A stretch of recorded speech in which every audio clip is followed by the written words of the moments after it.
Craig Cameron, Gloves Red. Delighted to be joined by Joe Ham. Joe, how are you getting on? Okay. No bad, mate. No bad. Just Good. grinding on. Have you been missing punching me about in the body bag? It's been a while since that. You need to come in and get another shot. No, definitely. I actually enjoyed it, but I think when you first do it, I was shitting it a bit. I'm not going to lie. I don't fancy doing that with a big heavyweight. That's for sure. Definitely. Deal with that. It's bad enough for you. But so big news. The reason I wanted to speak to you, Joe, is you've signed with MTK Global. So I just go straight into it. So how did that come about, Joe? And I suppose what's your motivations for signing with MTK Global? No, it was just obviously my contract had run up. I had signed a 3-year contract with Alec, and then this was a second one. So it was the end of a 6 year. So it was just I just felt I needed a wee change. Obviously, it done brilliant for me, but I just felt I was getting a bit stale, and I just had to just make a move. And obviously MTK, knowing that I've trained in their gyms a lot over the years, and obviously Lewis has been with them, and so has Reese. So I've kind of always had a good relationship. Right. And okay. I think when I spoke to Jamie Conlon, it was just that's who I spoke to, and I've known them for years and stuff. So it was quite a straightforward move. Yeah, I always noticed when I was at the MTK shows, you were usually in attendance at them. I know obviously with Reese fighting and stuff like that, that's probably the reason. But so did Jamie reach out to you specifically, or was no, it? I messaged him. Obviously, I've known him for years. So obviously, I went out to Marbella 2 or 3 times, even though I wasn't with MTK. They still picked me up for the airport, put me up for a week, even though I wasn't their boxer. I still had a good relationship and stuff with them all. So they always treated me good. And as you say, they're having big shows, and obviously with Josh and stuff signing them, it was only one way to go. It was only the right move to have, and I'm guessing they're going to back me, and I'm going to have some good fights under them. Yeah, you mentioned that. Josh Taylor's obviously signed with them as well. Have you spoke to him since signing, or did you speak to him before? I spoke to him before, and I spoke to him after. It's just obviously it was the right move. But it's not just Josh. You've got like Lee, Kieran Smith. It's a whole host. Now Reese is obviously still with them as well. So it's a whole host of good Scottish fighters. And obviously, hopefully, when it starts to pick back up, Josh is going to have big shows up here. So many makes sense. And is that something that you've already discussed with like Jamie Conlon and the people at MTK, that I know you've been at the shows, and that your stablemates have been on the shows? Is that something that you would really like to be a part of, kind of moving forward once the shows start up again? 100%. That's what Jamie says. Obviously, once the shows start up, there can only be big shows up here with the amount of good fighters. So it only makes sense to have. They're going to have big shows in the Hydro and stuff. But to be honest, who knows when that'll be? It's the only bad thing about it. Who knows? The next time you're going to have 10,000 in one place, Yeah, and Joe, I know we spoke kind of off camera about this, but do you see yourself like potentially fighting this year or the start of next? And have you also got any kind of opponents or potential opponents you've got your eye on or would quite fancy? No, I'll get a 6 or 8 rounder just to get myself cracking. So I think it'll probably be, if it's not the end of this year, it'll be start of next. Then I've just says anybody. Yeah. As long as I want a good fight, you know what I mean? And NTK's got a host of different fighters at my weight to make easy fights, so you don't have to go outside and bring in foreigners and stuff. There's always good fights to be made. So Jamie says have a 6 and 8 rounder, get yourself back in, and then. But even at that, if I got offered a good fight, I wouldn't need a warm up. I would just jump into it. Yeah. And how do you feel a lot of fighters we've heard that have spoken the cards recently that have been televised? I've mentioned that they've maybe not liked fighting with no crowd. How do you think that'll affect you? Because you sell a lot of tickets, Joe, so you've usually got a lot of support there. I think I would like it because it's more like sparring in a gym. Do you know what I mean? It's some people. I think it would take to it fine. End of the day, it's a ring. Doesn't matter. Because when you're in there, you can hardly really hear the atmosphere. You're always focused in that much. So I don't know. I think everybody says that, but until you experience it, you won't know. Yeah, everybody would say, I wouldn't mind, I wouldn't do this, but until you're actually in the ring and you can't hear anything, I think it would be a bit weird. But until you experience it, you wouldn't know if you liked it or didn't. Yeah, and you'll probably hear your dad roaring a bit louder, eh? Definitely. Referee for being too loud. But as I say, you always hear him anyway, whether it's a busy thing. So I don't know. I think it'll be a weird one. But until you experience it, you wouldn't Wouldn't know. Everybody's different. And so you mentioned earlier that you were with kind of Alex Morris and they were really good to you, really good relationship for kind of 6 years. So, and I've seen that yourself and the kind of team have been training in Kinnock's gym now. So is that going to be full time moving forward now, Joe, or would you go between that and Morrison's? Well, between that and Morrison's, I was in Morrison's yesterday, I still go back and forward just to train there. But because Mark Kerr started training with my dad, and Mark is based in that gym, and then it kind of makes sense to go for it. Do you know what I mean? So that's where we've been based, and obviously we've been down there sparring and stuff, and we've been there for the last maybe 2 months or something. And Sam's been brilliant with us, to be fair. Welcomed us in, no bother at all of us. So, and it's a brilliant gym. But I've been still back and forward. I've been to Morrison's a few times. We've been back and forward, but now we're basically in Kinnock's. Yeah, so the relationship's good, but just going between the two gyms and yeah, you were saying Kinnock's gym's kind of good facility. I always get a good relationship with Alec, and I didn't end it. He obviously wished me well, and I'm always welcome in his gym. Do you know what I mean? It wasn't a bad ending. It was just had to move on, different things. But he was brilliant with me, to be fair. And obviously I've been in the gym since, and everything's all good. And it's just Sam's as a belter at a gym, to be fair. So we've been in there anyway, but it doesn't really matter. We're still training, so we're in there.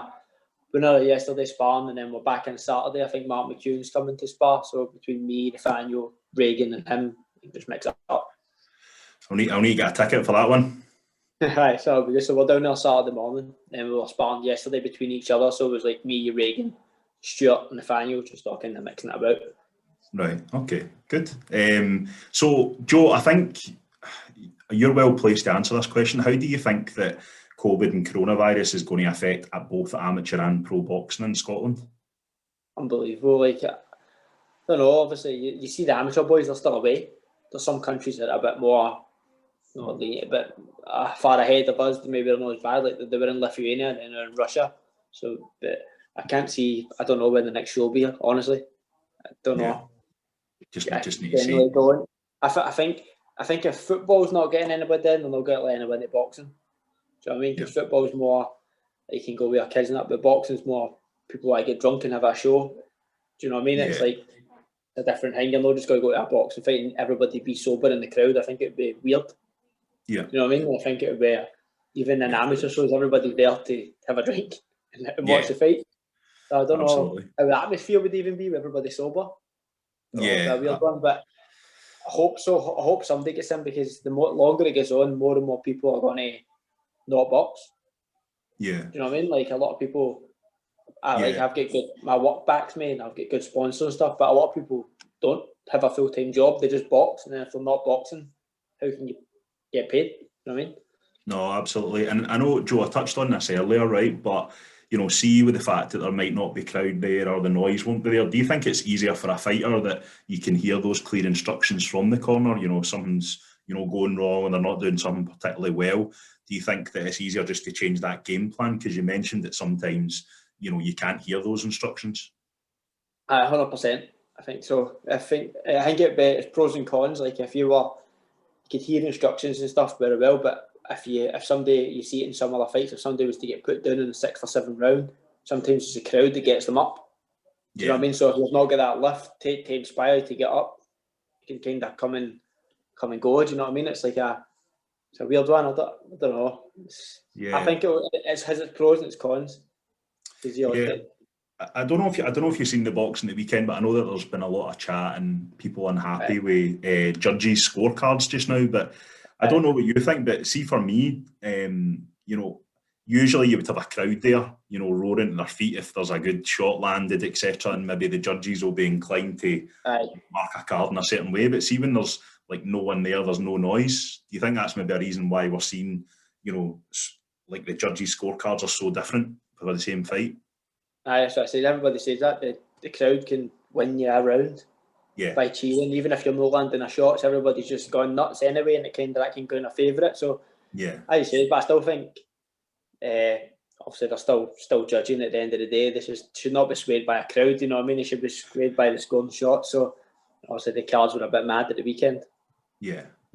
And Joe, I wanted to touch on something else as well. So I'd say there's quite a few fighters just now around your kind of weight class, sort of jumping about kind of different weight classes, as it were. Is that something that you would do, or are you just now you're just thinking, right, super bantam, and that's what I'm going to fight at solely? I would go where the opportunities was. If I got offered an opportunity, and depending on if everything was right in my end, I think I would take it. Do you know what I mean? Like whether it be a featherweight or a featherweight, I don't think I would make bantam. But if somebody was offered something good, you would never know until you're offered it in that situation. But I'd be willing for anything, obviously. But mostly super bantamweight is my weight. But featherweight, I would get offered. I would lean towards featherweight if I got offered something. Brilliant. Just Okay. Wait and see what gets offered.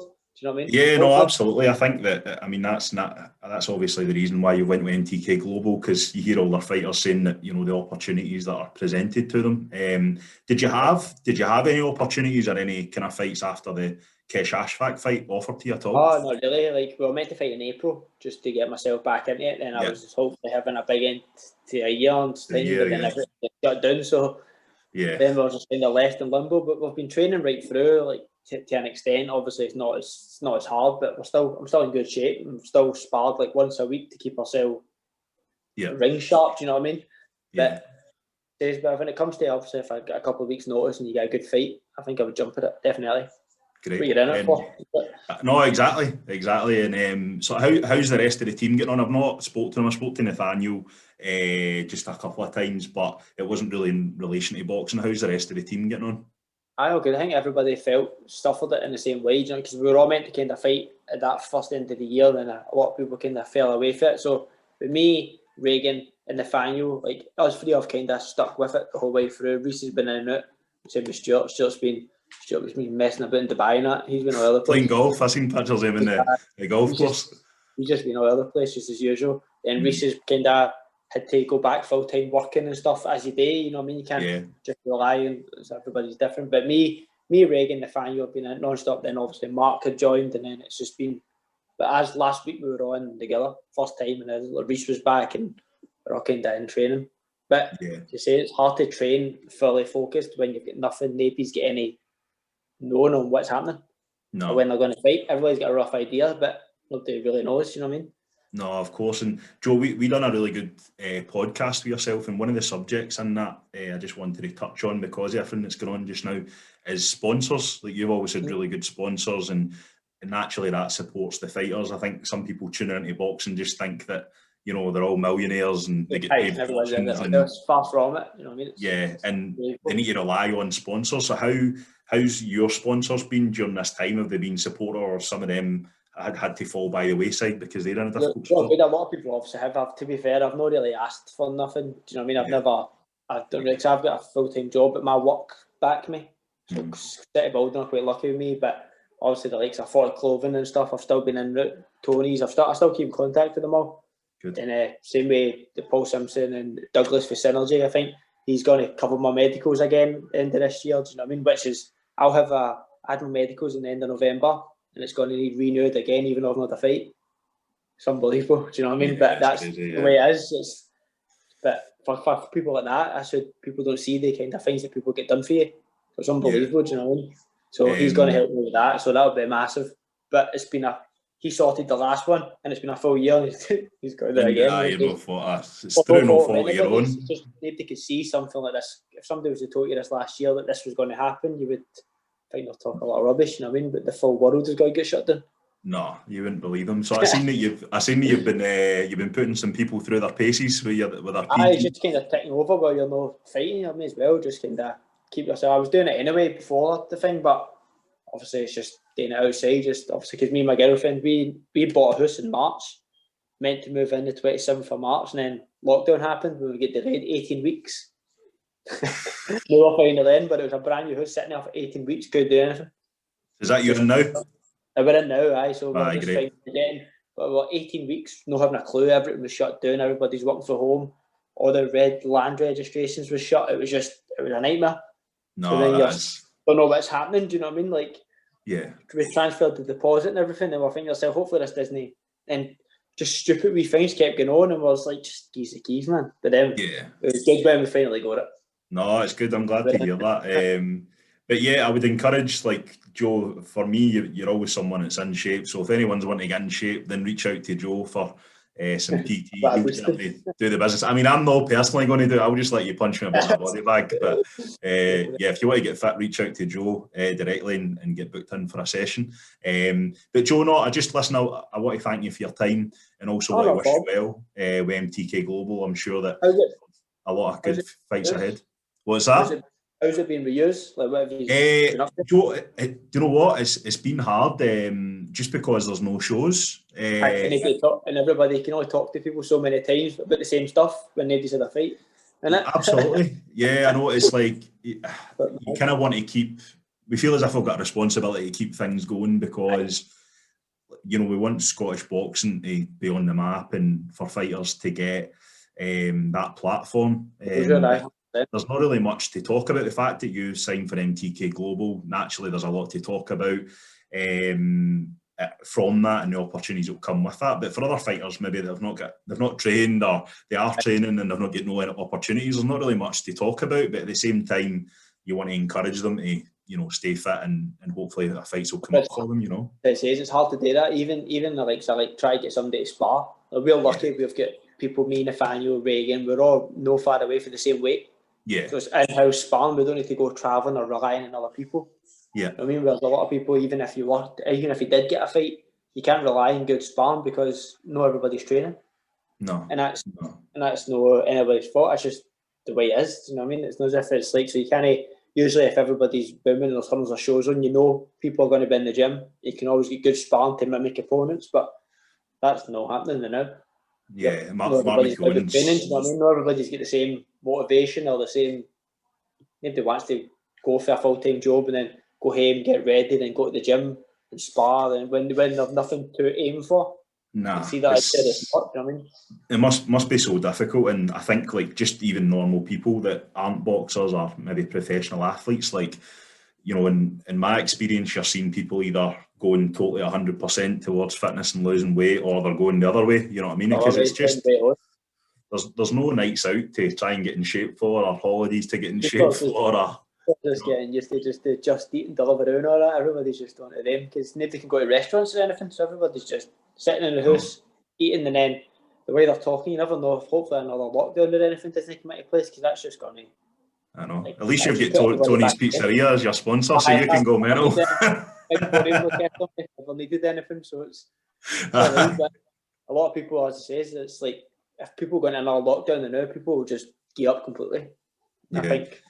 And last thing I wanted to touch on was seeing your dad put an old school picture up today. Was it 64 kilograms? Is he making a comeback? Him and Mike Tyson. That was years ago. I says he wants to go and fight. He still trains every day. So if we're in the gym at 5, he's in at 4. If we're in at 3, he's in at 2. You know, he's always in an hour before us training himself. Brilliant. And obviously then we're in. So we're always in the gym. So obviously he makes full use of Sam's as well. So he's in every day before us for an hour. And then we're in. We need to watch out for the comeback. I wouldn't put past it. Brilliant. Never. But no, listen, Joe, I wish you all the luck with MTK Global. I'm sure you'll get those opportunities that you want, and look forward to seeing the fans back so I can head back to the Emirates and see you headlining a card. Hopefully, definitely. All right, Joe. 100%. Right, listen, you take care. You as well, cheers, mate. Bye-bye, mate. Bye. See you later.